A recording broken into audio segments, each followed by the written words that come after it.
Jubilant English fans celebrated their team's victory over tournament co-host Australia at the World Cup yesterday. England, which had been knocked out in the semifinals of the past two Women's World Cups, beat Australia 3-1 in Sydney and sealed its place in the final, where the team will face Spain.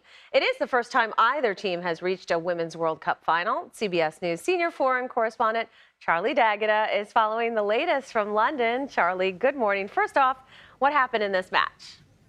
Good morning to you, Wendy. You know, it was a nail-biter, and we have to kind of frame this that they were inside the stadium, you know, facing not just Australia, but 75,000 fans who are rooting. Incredible Australian striker, equalized, tied up the game.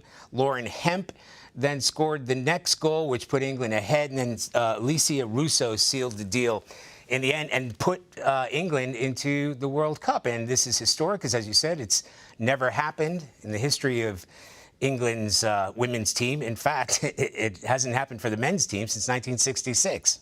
What's the reaction been over there in the UK? I assume extremely excited. To say the least. I'm just looking at some of the headlines. So I said 1966, so dreaming of 66. It's crazy. That was before I was born, and it's all they talk about here is 1966, the last time England won. So see what Sunday brings. Yeah, they're getting a little ahead of themselves. Either England or Spain will be crowned the champion, as we've talked about. So what has the route to the final been like for both teams?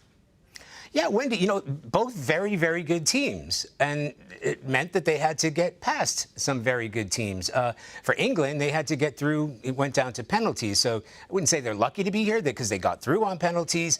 But they're also very good teams. They both deserve to be there because they bet. Neither one of these has come through on a fluke. Now, Spain defeated Sweden in its last game. Sweden defeated the United States. So that just puts a sort of reference as far as how both of these teams have got here.